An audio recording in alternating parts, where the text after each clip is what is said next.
Here we go. Here we go. It seems like everyone is ditching the big displacement engines and going to forced induction. Kind of like this Chevy Silverado. Under the hood of this truck is a 2.7 liter 4-cylinder turbocharged engine. And the reason why is because the government is pushing fuel efficiency. But what I don't understand is this. Diesel engines, kind of like this Duramax here, is a lot more fuel efficient than a 4-cylinder turbo. You don't believe me? Check this out. 27 on the highway, 22 city, 24 combined versus 21 highway, 18 city, 19 combined. But why is it all the manufacturers are not taking the diesel more seriously if the government wants more fuel efficiency? It doesn't make sense. Now, obviously, I think it's a lie. I think that they don't really care about fuel efficiency. They care about pushing people to EVs. That's my personal opinion. So here's what we're gonna do. We're gonna drive these trucks today. We're gonna see what the real world fuel economy is on these trucks using a computer. Now, this truck has 20s and this truck has 18s. So the diesel does have a few handicaps. That truck on the other side is also a little bit higher trim level, which means it's gonna be a little bit more heavier, which means it should give the gas 4-cylinder turbo a little bit more of an advantage, right? Well, we're about to find out. Let's go ahead and drive this truck first and then we'll jump into diesel. Now, I don't wanna come off as biased. I'm not totally against 4-cylinder turbos, but don't make this whole thing about fuel efficiency if that's not what you're really going after. So one thing about this 4-cylinder is it is overbuilt from the bottom end to just the internals. But let's go ahead and do a 0 to 60 run, and then before we do that, I'm going to show you guys some of the specs on this truck. Now, this 4-cylinder is a 2.7 displacement. It's going to have 310 horsepower, 430 pound-feet of torque. This truck does have lower gearing out back compared to the diesel option. So 342 rear, 8-speed transmission too. Let's see how that translates on the ground. Here we go. 30.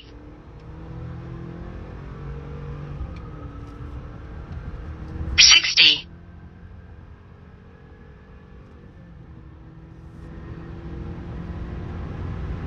1/4 mile. That's pretty impressive.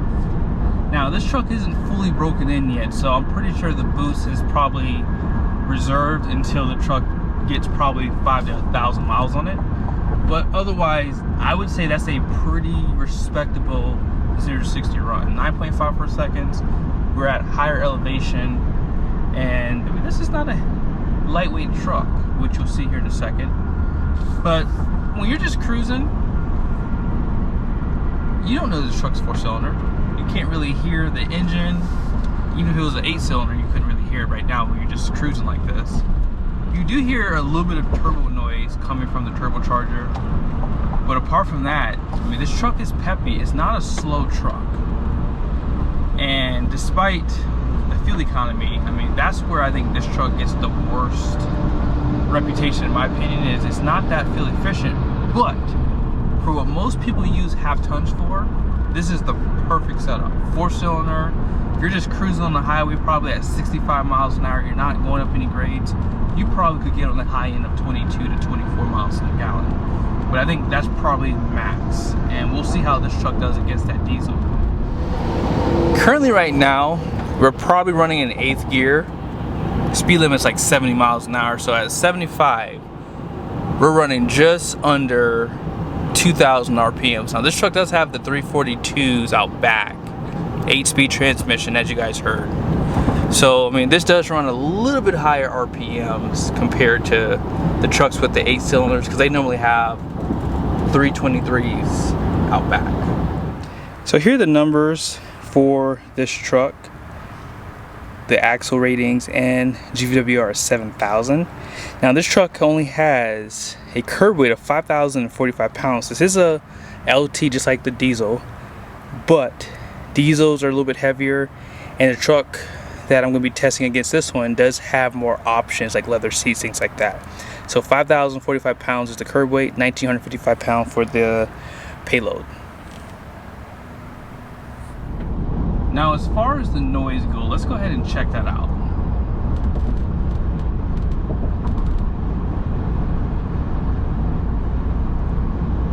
About 64, 67,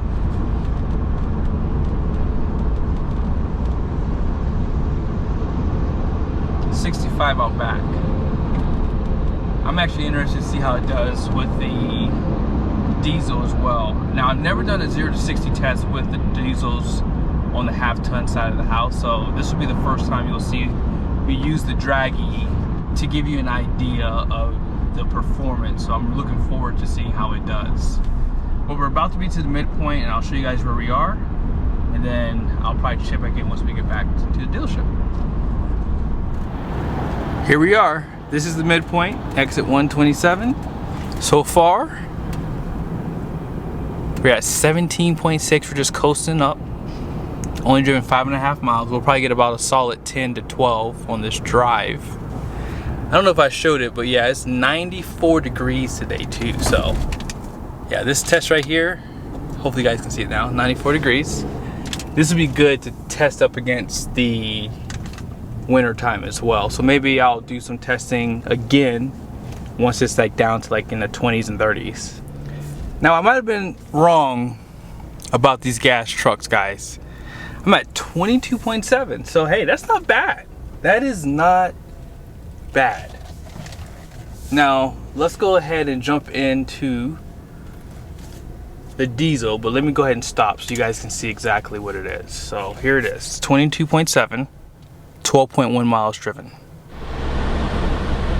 Now we're driving the diesel, although, hold on, the door is actually open on that side. Okay, perfect.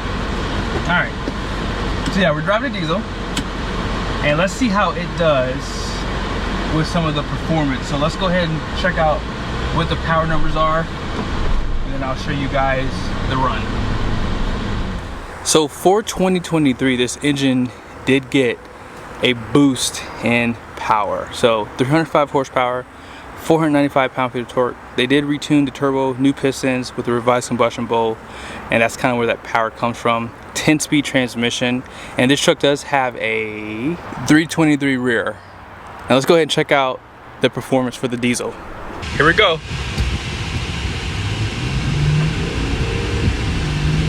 30.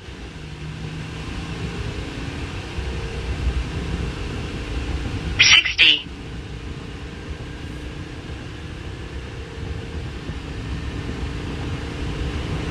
1/4 mile. Wow, that was insane. Now, this truck doesn't have tinted windows like the other one did. So at Jerry Seiner, sometimes they will tint the windows. But I had the air conditioner on full blast, and it pretty much matched the other truck's performance. So not too far behind, and don't get me wrong, that truck does have a lot of torque. So off the line, it is kind of like a diesel. So I'm pretty impressed by the diesel. Now so far, I'm already at like 15 like MPG. So that was with the 0 to 60 and up to the 1/4 mile.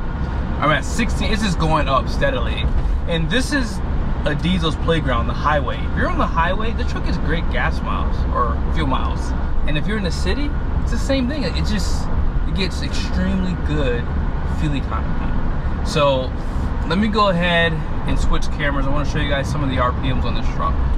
So I just set the cruise control, and this truck has 323s, and you see how far down we are in the RPMs. That's going to in turn give us a little bit better fuel economy. Now this truck does have the 10-speed, so that's going to help a little bit. But typically the final drives, one of my friends, Matthew Anderson, he always tells me like it doesn't matter like having more gears because the final drives are pretty close in terms of the ratios there. So if I were to go up to 80, it would pretty much be still pretty far under 2,000 RPM. So that's where that diesel is going to really just beat that gas engine, is just having, you know, just a little bit lower RPMs, and this diesel feels more efficient compared to gasoline. As far as the noise goes, I might have to show this to you guys on the other side. So I'm only going 60 miles an hour. I want to say I was going like 70.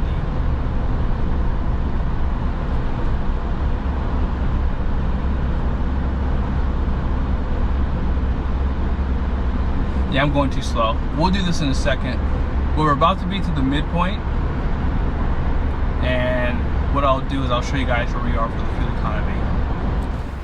So here are the numbers for this truck. The axle ratings are the same front and rear, but the gross fuel economy rating did go up by 200 pounds because of the extra components that diesels have. And then you guys see that there? Payload is 1,646 pounds, but the curb weight is over 500 pounds more compared to that gas option over there. So yeah, this truck is heavy, so theoretically more weight means less fuel economy, right? Should. 127. And you ready for this? We're pretty much where the gas engine finished off. Like that right there. Wow, that's amazing. And we're not back yet, and we gotta do a little bit more coasting. So hey, I gotta get up the speed again up to about 70 miles an hour, so I'm gonna lose a little bit of this, but this just goes to show you, having a diesel is just the way to go. I don't understand why the government and why manufacturers aren't pushing diesel engines, because hey, it's all about size, right? And this is a 6-cylinder, it's actually an inline 6, so small displacement, right, compared to a V8, and you can get easily 22 miles a gallon. I'm not even trying, I'm not hypermile or anything, I'm just driving these trucks as if I was going to work. So like I said, let's go ahead and get back up to speed. I'm about 30% down here, and like I said, I'm going to lose a little bit of fuel economy because of that, but hey, it's going to go back up, don't worry about it. Diesel for the win. So let's try this again.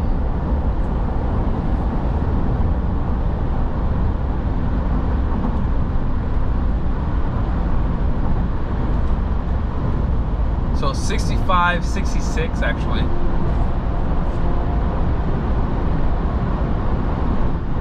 There's actually a truck right there. So 69 on the window.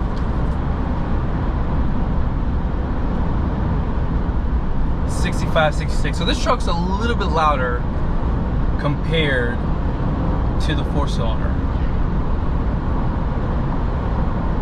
Doesn't seem louder, but this is saying that it's a little bit louder in this truck in comparison. So I'll check back in when I get to the dealership and show you guys where we get off at with the fuel economy. Just pull back in. See that? 27.6 MPGs. Okay. Oh. We stopped at more lights compared to the drive on the gas truck, and we got 27 and a half. This is where we stopped at last time. 12.3 miles driven, 27 and a half. And you can see with the miles per hour, it was a lot lower because we stopped more. But do you guys see what else I did too? Yes, I did run this truck in automatic, which is the automatic 4-wheel drive. So I did not do that with the 4-cylinder turbo. Now I will be honest, some people believe that running it in auto gets you worse fuel economy. I disagree. You can still get the same amount of fuel economy because that front axle only engages when the wheels slip, and then once it's just cruising, it goes right back into 2-wheel drive. So I don't know what else to say. I feel as though they should be pushing diesel engines versus these gasoline engines. And GM is really the only manufacturer right now that has not only continued on with the diesel option, but they've made it better for 2023. So Ram stopped with the Eco Diesel this year, and their trucks are actually in recall, unfortunately, and Ford hasn't had a diesel in the half-ton segment in a while. You can get the Duramax in the Tahoe, on the GMC side of the house, the Yukon, Sierra, of course. So there is some opportunities to get this engine, and right now diesel is pretty much the same price as your higher performance gasoline engines like the 6.2 liter, which uses premium gas. So if you're looking at a Tahoe, I think that the Duramax is a good alternative. But I hope you guys liked the video. Both trucks perform well. I didn't really notice a difference in the sound inside the trucks. You don't really hear the diesel. It does sound great because it is an inline 6 design. But yeah, if you haven't done so yet, be sure to subscribe to the channel. Special shout out to Seiner. If you are in the market, be sure to give these guys a look up. See you guys soon.